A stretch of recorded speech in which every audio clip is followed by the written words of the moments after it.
La terre de Normandie, en cette année 1834, n'était pas une mer nourricière, mais une geôlière. Je le sentais chaque matin en enfonçant mes sabots dans la boue glacée qui collait aux chevilles, lourde et tenace comme le destin. Le ciel était presque toujours un suaire gris, bas et humide, qui semblait vouloir étouffer le monde. Le vent, chargé des embruns de la Manche que l'on ne voyait jamais, mordait la peau de nos visages et de nos mains, nous rappelant sans cesse notre condition fragile.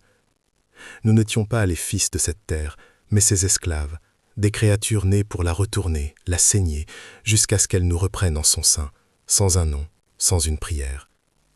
Le cycle était immuable, et la seule chose qui changeait était la saison de notre souffrance, passant du froid qui gerce au soleil qui accable, mais la douleur, elle, demeurait. Nous étions une armée silencieuse, une procession d'ombres aux échines courbées. Le seul langage que nous partagions était celui des outils, le grincement des charrettes, le choc sourd des pioches contre les pierres. Nos voix s'étaient éteintes depuis longtemps, usées par la fatigue et la peur. Parler, c'était prendre le risque de se faire remarquer, et se faire remarquer, c'était inviter le malheur. Alors nous communiquions par des regards fuyants, des hochements de tête imperceptibles, une solidarité muette qui était notre seule richesse. Nous travaillions côte à côte, des dizaines d'hommes et de garçons, mais chacun était enfermé dans sa propre solitude, une île de misère dans un océan de labeur. L'air était épais de nos souffles rauques et de l'odeur de notre suaire, une odeur de bête de somme. Au-dessus de nos têtes, surplombant les champs et nos vies, le manoir se dressait comme une forteresse. Ses murailles de pierre grise semblaient avoir absorbé toute la lumière et la chaleur des alentours. Ses fenêtres hautes et étroites étaient comme des yeux vides et indifférents, observant notre labeur sans jamais nous voir réellement. C'était un autre monde, un univers de silence feutré, de parquets cirés et de portes lourdes qui se refermaient sur des secrets. Pour nous, qui vivions dans la boue, cette bâtisse n'était pas une maison, mais le symbole de la distance infranchissable qui nous séparait de ceux qui possédaient nos corps et nos journées. Chaque pierre de cette demeure était cimentée par notre sueur, chaque tuile de son toit payée par notre faim. Le maître, Messieurs Dubois, n'avait pas besoin de crier pour asseoir son autorité. Sa simple présence suffisait à glacer l'air. Il se déplaçait dans cet air comme un dieu cruel arpentant sa création, son regard balayant les rangs des travailleurs, cherchant la moindre faille, le moindre signe de faiblesse ou de rébellion. Le silence qui le précédait était plus terrifiant que n'importe quel ordre. Quand sa botte bien cirée écrasait une motte de terre, c'était comme s'il écrasait nos espoirs. Il ne nous parlait jamais directement, s'adressant toujours au contremaître, comme si nos oreilles n'étaient pas dignes d'entendre sa voix. Nous n'étions pas des hommes à ses yeux, mais une partie de son domaine, au même titre que le bétail ou les pommiers.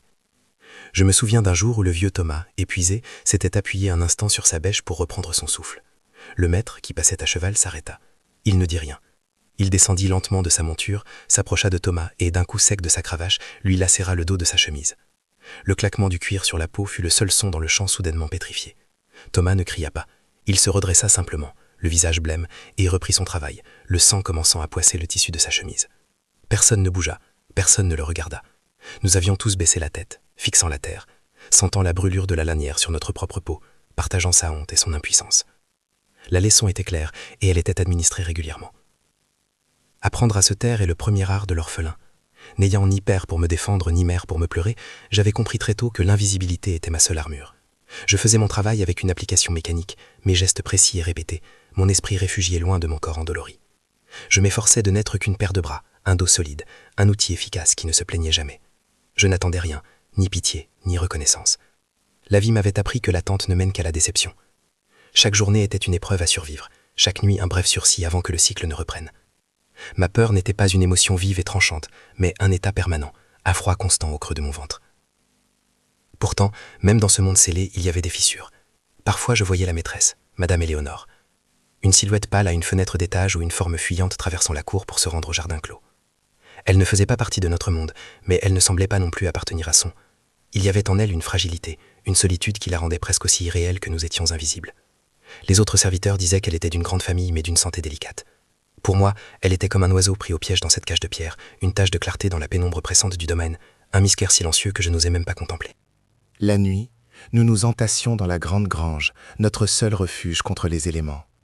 L'odeur âcre de la paille humide, de la sueur séchée et du bétail se mêlait dans un parfum de misère.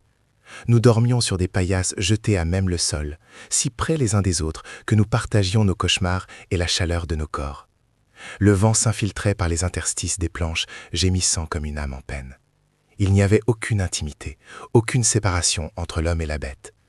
Nous entendions les vaches ruminer dans l'obscurité, leur souffle calme contrastant avec nos sommeils agités. C'était un lieu de repos sans paix, où même les rêves étaient peuplés par la peur du lendemain. Le repas du soir était un rituel morne, une soupe claire où flottaient quelques légumes fatigués et un morceau de pain dur que nous rongions lentement pour le faire durer. Nous mangions en silence, assis sur des bottes de foin, le regard perdu dans le vide. La fatigue pesait sur nos membres comme une chape de plomb, engourdissant nos esprits autant que nos corps. Les conversations étaient rares et chuchotées, des bribes de phrases sur la pluie à venir ou la maladie d'un cheval. Personne ne parlait de sa vie, de ses peines ou de ses espoirs. C'était un territoire trop dangereux. Révéler une part de soi, c'était offrir une prise à ce monde qui ne cherchait qu'à nous briser.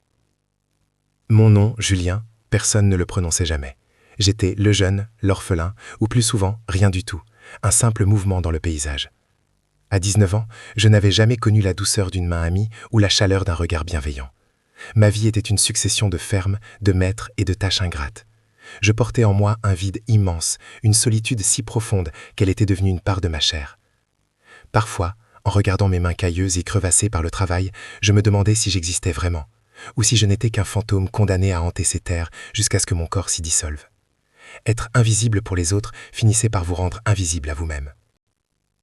C'est dans le silence de ces nuits que j'ai commencé à entendre. Pas le vent, ni les animaux, mais autre chose. Un son ténu, presque imperceptible, qui semblait venir du manoir. Au début, j'ai cru que c'était mon imagination, un tour que mon esprit fatigué me jouait. Mais le son revenait, toujours à la même heure tardive, quand tout était censé être endormi. C'était un sanglot étouffé, une plainte si discrète et si pleine de désespoir qu'elle transperçait les murs de pierre, la distance et le mépris des classes. C'était le son d'une douleur qui faisait écho à la nôtre, une souffrance cachée dans la maison du maître, une fissure dans l'ordre du monde qui allait, sans que je le sache encore, aspirer ma vie tout entière. Je m'appelle Julien, mais ce nom n'appartient qu'à moi, un secret murmuré dans le silence de mon crâne. Pour le monde, je suis un corps, une paire de bras loués pour une saison, interchangeable avec n'importe quel autre malheureux que la faim a chassé sur les routes.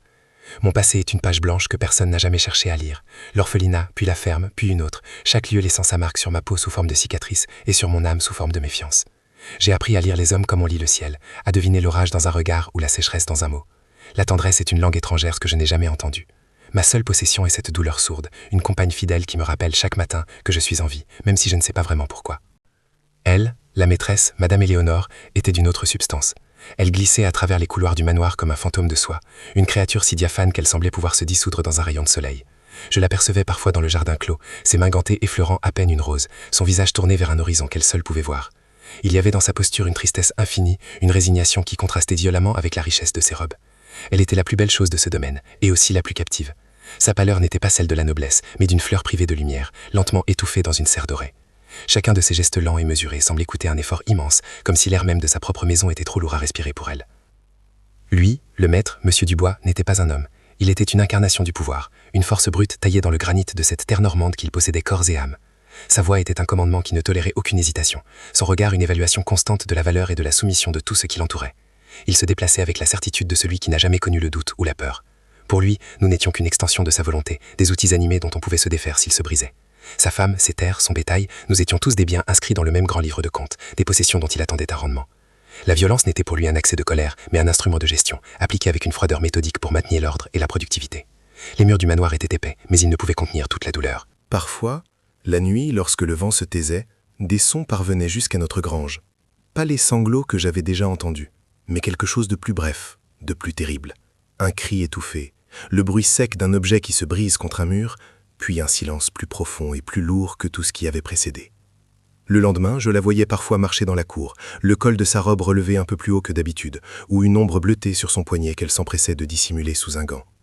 Personne ne disait rien. Le personnel de maison baissait les yeux, les autres ouvriers détournaient le regard. Nous étions tous les témoins muets et impuissants d'un martyre qui se déroulait en plein jour, caché derrière les apparences de la respectabilité. Sa douleur, je la reconnaissais. Ce n'était pas la même que la mienne, née de la faim et du froid, mais elle venait de la même source, l'impuissance absolue face à une force qui vous broie. Je voyais dans ses yeux la même lueur traquée que je voyais parfois dans ceux d'un animal pris au piège. Nous étions deux créatures enfermées dans la même cage, même si les barreaux de la sienne étaient en or et les miens en misère. Cette compréhension silencieuse créa entre nous un lien invisible, une corde tendue au-dessus de l'abîme social qui nous séparait. Ce n'était pas de la pitié que je ressentais, ni une curiosité malsaine, mais une sorte de fraternité des âmes brisées. Son silence criait une histoire que mes propres cicatrices savaient déchiffrer sans avoir besoin de mots. L'air du domaine se chargeait lentement d'une tension nouvelle. L'ordre ancien des choses, immuable comme les saisons, commençait à se fissurer.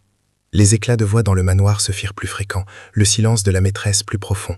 Le maître semblait plus sombre, sa cruauté plus acérée. Je sentais un drame se nouer, une tempête s'accumuler juste au-dessus de nos têtes, prête à éclater. Et je sentais monter en moi une chose terrible et nouvelle, un instinct que des années de soumission avaient tenté d'étouffer. L'envie de faire quelque chose. L'envie de franchir la distance, de tendre la main à travers le vide, sans comprendre que ce simple geste, cet élan de compassion, serait l'étincelle qui mettrait le feu à nos deux mondes et nous condamnerait sans retour. Une nuit de pluie battante, alors que le vent hurlait sa rage contre les planches disjointes de la grange, la grande porte grogna sur ses gonds. Je me suis recroquevillé dans mon coin de paille, pensant que c'était le contremaître venu pour une inspection tardive. Mais la silhouette qui se découpa dans le rectangle blafard de l'orage n'était pas celle d'un homme de notre condition. Elle était fine, hésitante, et le tissu de sa robe, même trempé et souillé de boue, murmurait une richesse que ce lieu n'avait jamais connue. La porte se referma avec un bruit sourd, nous plongeant à nouveau dans une obscurité presque totale, rompue seulement par les éclairs sporadiques. Mon cœur cessa de battre. Je l'avais reconnue. C'était elle, Madame Éléonore, la maîtresse, venue se jeter dans la fosse aux lions. Mon sang se figea dans mes veines. La peur, cette vieille compagne, devint une terreur pure et glaciale qui me cloua sur place. Toutes les leçons de survie que j'avais apprises hurlèrent dans mon crâne. Ne pas bouger, ne pas respirer, devenir invisible. Sa présence ici était une transgression si fondamentale de l'ordre du monde qu'elle ne pouvait annoncer qu'ou la mort. Ma mort. J'imaginais déjà le maître, son visage tordu par la fureur, me traînant hors de la grange, le fouet, la corde, le jugement sans procès. Un ouvrier seul avec sa femme, la nuit, dans la paille. Il n'y avait pas d'innocence possible, seulement une culpabilité évidente et une punition exemplaire. Je fermais les yeux, priant un Dieu auquel je ne croyais pas de m'effacer du monde, de me transformer en un simple tas de foin. Mais un son me fit rouvrir les paupières. Un sanglot, rauque et désespéré, qui n'avait rien de fin. Un éclair illumina la grange un bref instant, et je la vis. Elle n'était pas une accusatrice, mais une fugitive. Ses cheveux étaient défaits, collés à ses joues par la pluie et les larmes. Sa robe de soie était déchirée à l'épaule, et sur sa pommette, je distinguais une meurtrissure violacée qui commençait à enfler. Elle se tenait au milieu de notre souillure, tremblant de froid et de peur, les mains crispées sur sa poitrine comme pour contenir un cœur qui menaçait d'exploser. Ce n'était pas la dame du manoir que je voyais, intouchable et lointaine, mais une femme brisée, une créature aussi traquée et sans défense que n'importe laquelle des bêtes qui dormaient au bord de nous. Elle fit quelques pas aveugles dans l'obscurité, trébuchant presque sur un seau. Son souffle était court, saccadé. C'est alors que ses yeux, enfin, trouvèrent les miens dans la pénombre. Je m'attendais à un cri, à une accusation, à ce qu'elle me désigne comme un témoin à éliminer. Je me préparais à l'impact, à la fin. Mais son regard n'était pas chargé de colère ou de mépris. Il était rempli d'une terreur si profonde qu'elle semblait y voir le reflet de la sienne. Un silence s'installa, tendu comme une corde de pendu, où on n'entendait que la pluie et nos deux respirations affolées. Puis ses lèvres s'entr'ouvrirent, et elle murmura, d'une voix si faible qu'elle fut presque couverte par le vent. « N'aie pas peur. » Ces mots insensés dans sa bouche brisèrent quelque chose en moi. Elle s'avança encore, chancelante, comme si ses jambes allaient la trahir. Peut-être cherchait-elle seulement un appui, un refuge contre le froid du sol. Peut-être ne me voyait-elle même pas comme un homme, mais comme une simple forme dans l'obscurité. Elle tendit une main devant elle, une main blanche et fine qui semblait irréelle dans ce lieu de crasse et de labeur. Sa main, glacée et tremblante, se posa sur mon bras, par-dessus le tissu rêche de ma chemise. Le contact me brûla la peau comme un fer rouge. Ce n'était pas un geste de désir, mais une supplique muette, le contact de deux solitudes absolues. Le monde entier s'arrêta de respirer, et je sus, avec une certitude effroyable, que cet instant de compassion venait de signer mon arrêt de mort. Après cette nuit-là, le monde n'avait plus la même couleur. Le gris du ciel normand me semblait plus lourd, et la boue à mes pieds plus profonde, prête à m'engloutir tout entier. Le souvenir de sa main sur mon bras était une brûlure fantôme, une marque invisible qui m'a désigné. Chaque fois que le contremaître passait, je baissais la tête plus bas encore, persuadé qu'il pouvait lire ma transgression sur mon visage. La peur n'était plus ce froid familier dans mon ventre, elle était devenue une bête aux aguets, prête à bondir au moindre bruit, au moindre regard. Je revoyais son visage défait par les larmes, sa robe de soie souillée par notre paille, une image si contraire à l'ordre des choses qu'elle me semblait être le présage de ma propre fin. J'avais touché à l'interdit, et je savais que l'interdit, tôt ou tard, réclamerait son dû avec une cruauté sans pareille. Quelques jours plus tard, alors que je menais les bêtes à l'abreuvoir, près du petit bois qui bordait le domaine, je la vis. Elle se tenait près d'un vieux chêne, feignant de cueillir des fleurs sauvages. Mon premier réflexe fut de fuir, de me fondre dans le paysage comme j'avais toujours su le faire. Mais nos regards se croisèrent et je restai pétrifié. Elle ne dit rien, se contentant de hocher la tête imperceptiblement en direction d'une vieille chapelle en ruine, à peine visible à travers les arbres. Puis elle se détourna et retourna vers le manoir d'un pas lent et mesuré. Ce n'était pas un ordre, ni une invitation. C'était un constat, une reconnaissance silencieuse que le fil qui s'était noué entre nous dans l'obscurité de la grange n'avait pas été rompu par la lumière du jour. Et malgré la terreur qui me glaçait les os, une part de moi savait que j'irais. Nos rencontres devinrent un rituel chuchoté, un secret gardé par les pierres froides de la chapelle abandonnée. L'endroit sentait la terre humide et le temps arrêté. La lumière ne filtrait que par une rosace brisée, dessinant sur le sol des formes mouvantes et incertaines, comme nos propres vies. C'est là qu'elle me parlait, à voix basse, le son de sa voix se perdant dans le silence du lieu saint profané par notre présence. Elle ne parlait jamais directement de lui, du maître. Elle parlait du froid des couloirs, du poids des tentures, de la solitude des longues après-midi où le seul bruit était celui d'une horloge écrénant des heures vides. Elle décrivait sa vie comme une nature morte, une composition parfaite et sans âme, où chaque objet était à sa place, y compris elle-même, figée dans une pose de soumission élégante. À mon tour, et pour la première fois de ma vie, j'ouvris la bouche pour dire autre chose que oui ou non. Je lui parlais du vide de l'orphelinat, où nous n'étions que des numéros, du vide des champs en hiver, quand la terre est dure comme de la pierre et semble aussi morte que nos espoirs. Je lui racontais comment on apprend à devenir personne, à effacer ses propres contours pour ne pas prendre de coups, à faire de son cœur une forteresse si bien gardée qu'on finit par oublier soi-même le chemin pour y entrer. En parlant, je réalisais que ma douleur, si longtemps muette, avait trouvé un écho dans la sienne. Nos souffrances ne se ressemblaient pas, l'une née de la misère, l'autre de l'opulence, mais elles parlaient la même langue, celle des âmes captives que personne n'entend crier. Le danger n'était jamais loin, il flottait dans l'air, aussi palpable que le brouillard du matin. Un jour, le vieux Pierre, un autre ouvrier, me lança en passant « Fais attention le jeune, le maître n'aime pas que ses outils se prennent pour des hommes ». La phrase était anodine, mais le regard qui l'accompagnait était lourd de sous-entendus. Avait-il vu quelque chose, ou était-ce simplement la méfiance naturelle du muséru envers celui qui semble porter un secret? La peur me serra la gorge. Chaque regard devenait une accusation, chaque silence une menace. Je savais que nous étions observés, non seulement par le maître, mais par tous les autres, ceux qui par peur ou par jalousie seraient les premiers à nous livrer à la meute pour sauver leur propre peau. Notre secret n'était pas une bulle, mais une cage de verre. Lors d'une de nos rencontres, elle arriva plus pâle que d'habitude. Elle ne dit rien, mais elle releva la manche de sa robe, découvrant une échymose sombre et violacée qui s'étendait sur la blancheur de son avant-bras, en forme de doigt. Le silence dans la chapelle devint assourdissant. Je regardais cette marque de propriété, cette signature brutale de la main du maître sur sa chair, et une rage froide et impuissante monta en moi. Je ne dis rien. Que pouvais-je dire? Mes mots étaient inutiles. Alors je fis la seule chose possible. Lentement, avec une précaution infinie, je tendis ma main cailleuse et sale de terre, et, sans la toucher, j'effleurai l'air juste au-dessus de la meurtrissure. Un geste minuscule, absurde, mais qui voulait tout dire. C'était la reconnaissance de sa douleur, une promesse muette de compassion. Ses yeux s'emplirent de larmes, mais elle ne pleura pas. Ce fut à partir de ce jour que nos rencontres changèrent de nature. Ce n'était plus seulement un partage de solitude, mais un besoin vital. Nous étions devenus l'un pour l'autre le seul endroit où respirer. Dans le monde extérieur, j'étais un corps ployé sous le labeur, elle une poupée de porcelaine exhibée et brisée en secret. Mais dans la pénombre de la chapelle, nous étions simplement Julien et Éléonore, deux êtres humains qui se voyaient l'un l'autre, dépouillés de leur rôle et de leur chaîne. Je commençais à attendre ces moments volés avec une fébrilité qui me terrifiait. L'espoir est un poison pour ceux qui n'ont rien. Et je sentais ce poison doux et terrible se répandre dans mes veines, me faisant oublier la première leçon de ma vie. Ne jamais, au grand jamais, désirer quoi que ce soit.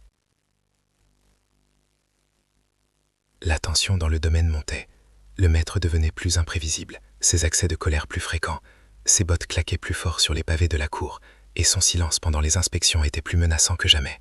Il semblait flairer quelque chose, une infime dissonance dans l'ordre parfait de son univers. Ses yeux se posaient parfois sur moi, un instant de trop, avec une intensité qui me glaçait le sang. Était-ce mon imagination, ou la bête sentait-elle que l'un de ses biens les plus précieux, sa femme, et l'un de ses outils les plus insignifiants, moi, partageait en quelque chose qui lui échappait? La peur d'être découvert était une torture de chaque instant, un fil tendu au-dessus de ma tête, prêt à se rompre. Un après-midi, alors que je réparais une clôture, elle passa à quelques mètres de moi, accompagnée de son mari. Il lui tenait le bras, ses doigts s'enfonçant dans sa chair. Leurs regards se croisèrent, le sien plein d'une terreur muette, le mien aussi tout baissé vers mon travail. Mais le maître s'arrêta. Il tourna la tête vers moi, lentement. Son regard me déshabilla, me sonda, cherchant une faille. Le temps s'arrêta. Je sentais la sueur perler sur mon front, mon cœur battre à rompre ma poitrine. Je continuais à marteler mon clou, mes gestes se voulant mécaniques, mais je sentais mes mains trembler. Après ce qui me parut une éternité, il émit un grognement méprisant et l'attira plus loin. Quand je relevai les yeux, elle avait tourné la tête une dernière fois vers moi. Son regard n'était plus de la peur, mais une supplique. Cette nuit-là, dans la chapelle, le silence fut différent. Il n'était plus empli de nos confessions murmurées, mais d'une chose nouvelle, plus dense et plus dangereuse. La peur nous avait poussés au-delà de la compassion. Nous étions assis si près l'un de l'autre que je sentais la chaleur de son corps à travers le tissu de sa robe. Elle tremblait, pas de froid, mais d'une émotion contenue. Je ne savais que faire, alors je posai ma main sur la sienne, qui reposait sur le banc de pierre. Ce n'était plus le contact bref et accidentel de la grange, c'était un choix. Ses doigts s'entrelacèrent aux miens, avec une force désespérée.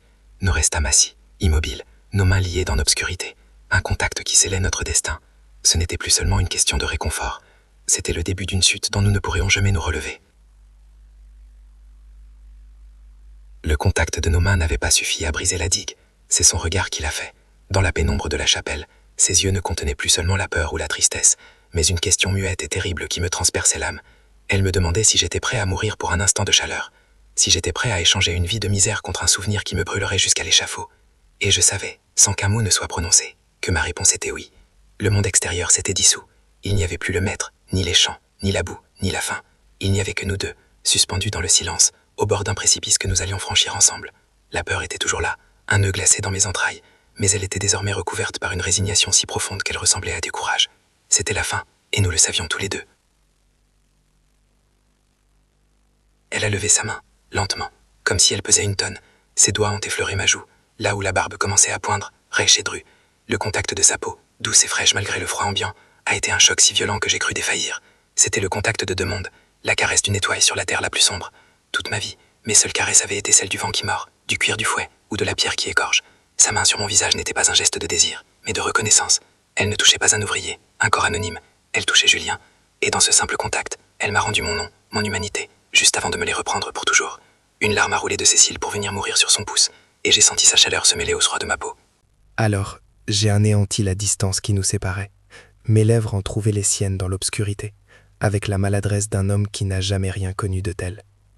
Ce ne fut pas un baiser fougueux, mais un geste d'une tristesse infinie, un sceau posé sur notre condamnation. Ses lèvres avaient le goût salé de ses larmes et une froideur de marbre. C'était comme embrasser une statue dans un cimetière, un adieu avant même le premier bonjour. Je l'ai tenu contre moi, sentant la fragilité de ses os sous la soie de sa robe, son corps tremblant contre le mien. À cet instant, j'ai compris que l'amour pour des gens comme nous n'était pas une promesse de bonheur, mais la plus belle des façons de choisir sa propre fin. C'était un poison magnifique, une fleur qui ne pouvait éclore que sur notre tombe commune, et nous le buvions avec une avidité désespérée. Nous sommes restés enlacés, sans un mot, dans le silence de la chapelle profanée. Ma main s'est perdue dans la douceur de ses cheveux défaits, tandis que sa tête reposait sur mon épaule, comme si elle avait enfin trouvé un endroit où s'abandonner. Je respirais son parfum, une odeur subtile de lavande et de pluie, qui se mêlait à l'odeur de terre humide et de pierre de la ruine. Pour la première fois de ma vie, je n'étais plus seul. Mais cette étreinte, ce refuge, était aussi le piège le plus parfait. Chaque craquement de branches odeur, chaque murmure du vent dans les vitraux brisés, me semblait être le bruit des pas du maître venant réclamer son bien. La chaleur de son corps contre le mien était à la fois un paradis et un enfer, un instant de vie absolue qui contenait en lui-même la certitude de la mort la plus brutale. Quand elle s'est retirée, son visage dans la pénombre avait changé. La peur était toujours là, mais il y avait aussi une sorte de paix terrible, la paix de ceux qui ont accepté leur destin. Elle n'a rien dit. Elle a juste posé une dernière fois sa main sur mon cœur, comme pour y laisser une empreinte, puis elle a disparu dans la nuit, me laissant seul avec le fantôme de sa présence.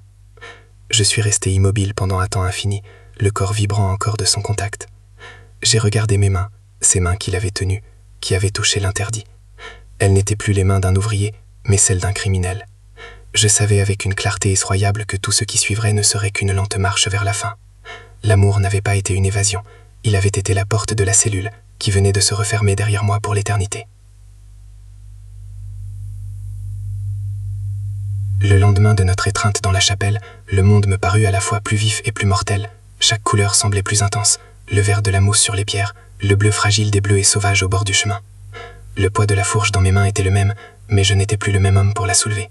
Il y avait en moi une chaleur nouvelle, une braise qui couvait dans le vide de ma poitrine, le souvenir de sa peau, de son souffle, de ses larmes. C'était une force terrible, qui me donnait l'illusion d'exister enfin, d'être un homme complet. Mais c'était aussi un fardeau. Cette nouvelle humanité était une cible, une lumière qui ne manquerait pas d'attirer l'attention du prédateur qui régnait sur ce domaine.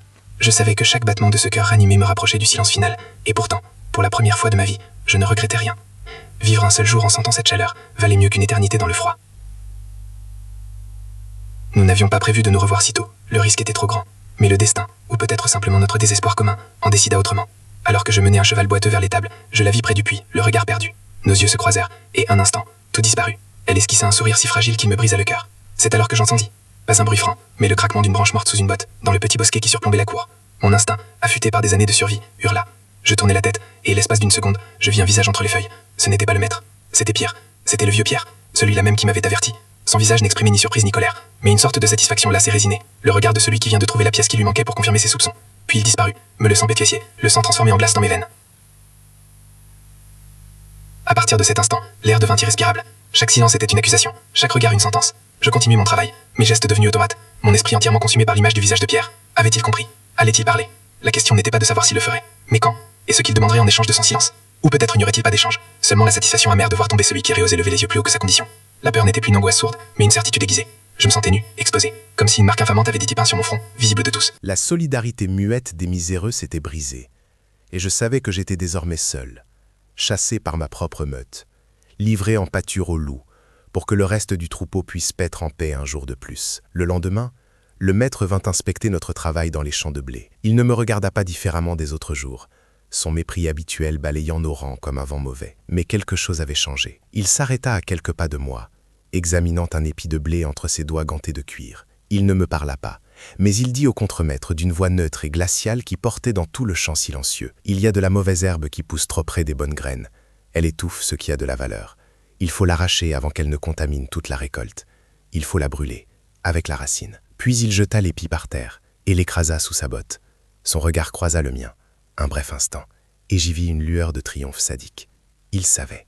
Il ne se pressait pas. Il voulait que je savoure chaque seconde de mon agonie, que je comprenne que ma fin était déjà écrite, et qu'il en serait le seul et unique auteur. La journée s'acheva dans un crépuscule sanglant. Le soleil couchant mettait le feu au ciel, comme un présage de la violence à venir. Les autres ouvriers m'évitaient, leur regard fuyant creusant un cercle de solitude autour de moi. Alors que je rangeais mes outils dans la remise, le cœur battant au rythme lourd d'un tambour funèbre, la porte s'ouvrit. Ce n'était pas le contremaître. Deux hommes que je n'avais jamais vus se tenaient sur le seuil, leur silhouette massive barrant la seule issue. Ils n'étaient pas vêtus comme des gens d'ici. Leurs visages étaient durs, fermés, des visages d'hommes habitués à obéir sans poser de questions. L'un d'eux s'avança et dit d'une voix sans aucune inflexion. « Le maître te demande au manoir. » Il n'y avait aucune menace dans ces mots, et c'est cela qui était le plus terrifiant. C'était un simple constat, l'énoncé d'une formalité. Le piège venait de se refermer. Ma vie d'homme, si brève et si chèrement acquise, était terminée. Le chemin vers le manoir fut une marche funèbre. Les deux hommes me tenaient les bras avec une poigne de fer, sans un mot, leur pas lourd écrasant le gravier de la cour dans un rythme implacable. La nuit était sans lune, et la bâtisse se dressait devant nous non plus comme une forteresse, mais comme un tombeau déjà scellé. L'air froid semblait se solidifier dans mes poumons. Je ne luttais pas. À quoi bon?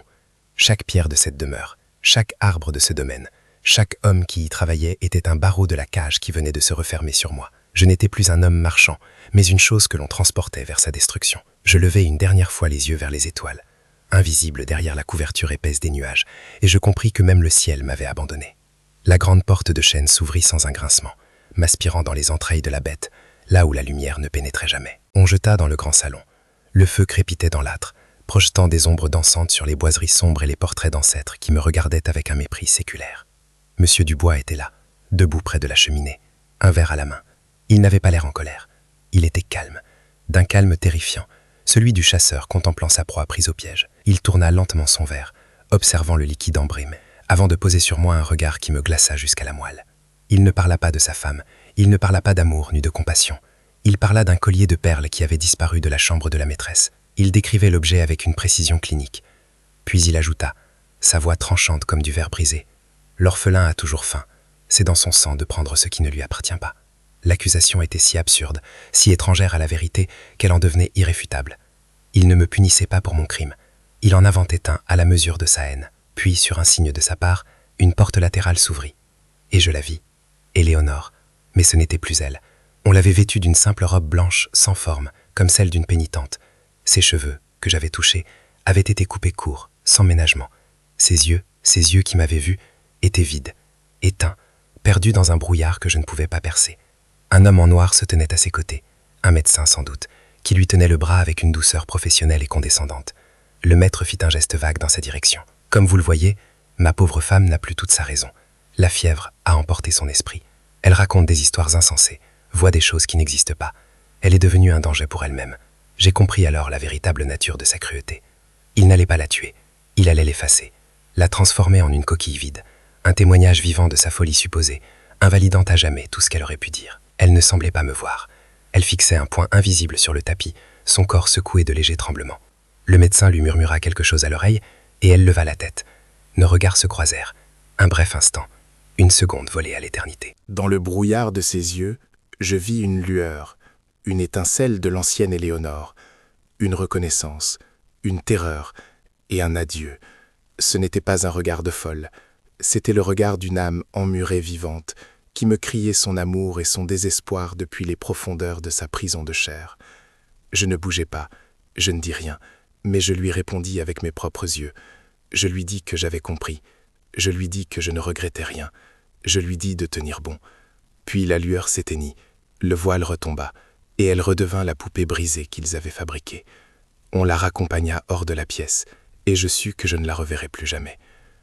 On me traîna hors du manoir, non pas vers la grange, mais vers la cave du domaine, une crypte humide qui sentait le vin tourné et le désespoir.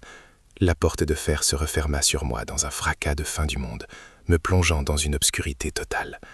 Le froid de la pierre s'infiltra à travers mes vêtements, mais je ne le sentais pas. Mon corps était déjà mort. Seul mon esprit vivait encore, tournant en boucle sur l'image de son regard. J'étais seul, mais le souvenir de sa main sur ma joue, du goût de ses larmes sur mes lèvres, était une présence plus réelle que les murs qui m'emprisonnaient. C'était la seule chose qui m'appartenait, le seul trésor que le maître ne pourrait jamais me voler. Je m'assis sur le sol de terre battue, le dos contre la pierre suintante, et j'attendis. Je ne savais pas ce que j'attendais, la mort ou l'oubli, mais je savais que ma vie, la seule qui avait compté, avait duré le temps d'une étreinte dans une chapelle en ruine. Mon procès fut une parodie. Il eut lieu dans la salle du conseil du village, devant des notables qui devaient tous quelque chose au maître. Le témoignage du vieux Pierre, qui raconta m'avoir vu rôder près du manoir avec un air suspect, fut la pierre angulaire de l'accusation. Il ne me regarda pas une seule fois, ses yeux fixés sur ses mains noueuses, sa voix tremblante de peur et de honte. Le maître, lui, fut magnifique de dignité outragée, décrivant le vol avec une tristesse feinte, expliquant comment la découverte avait achevé de briser l'esprit fragile de sa chère épouse. Ma parole ne pesait rien face à la sienne. L'orphelin, le vagabond, contre le propriétaire, le notable. Le verdict était écrit d'avance. Quand le juge prononça les mots « coupable » et la peine, la lame de la guillotine, un silence de mort s'abattit sur la salle. Ce n'était pas la justice qui avait parlé, mais l'ordre social qui avait réaffirmé son pouvoir, écrasant l'anomalie que j'avais représentée. Me voici, dans cette cellule, alors que l'aube se lève à peine. Par la lucarne, je vois le ciel normand prendre des teintes de rose et de gris, les mêmes couleurs qu'il avait chaque jour de ma vie de labeur. Bientôt, j'entendrai le bruit de la foule qui se rassemble sur la place. Ils viendront voir un voleur payer sa dette. Personne ne saura jamais que je meurs pour un regard, pour une main tendue dans l'obscurité. Je pense à elle, dans son asile, où chaque jour sera une répétition de la veille, un silence blanc et sans fin. Ma mort sera rapide, sa vie sera une agonie lente. Qui de nous deux a reçu la sentence la plus cruelle? Je ne sais pas. Mais alors que j'entends les pas des gardes dans le couloir, une seule certitude demeure.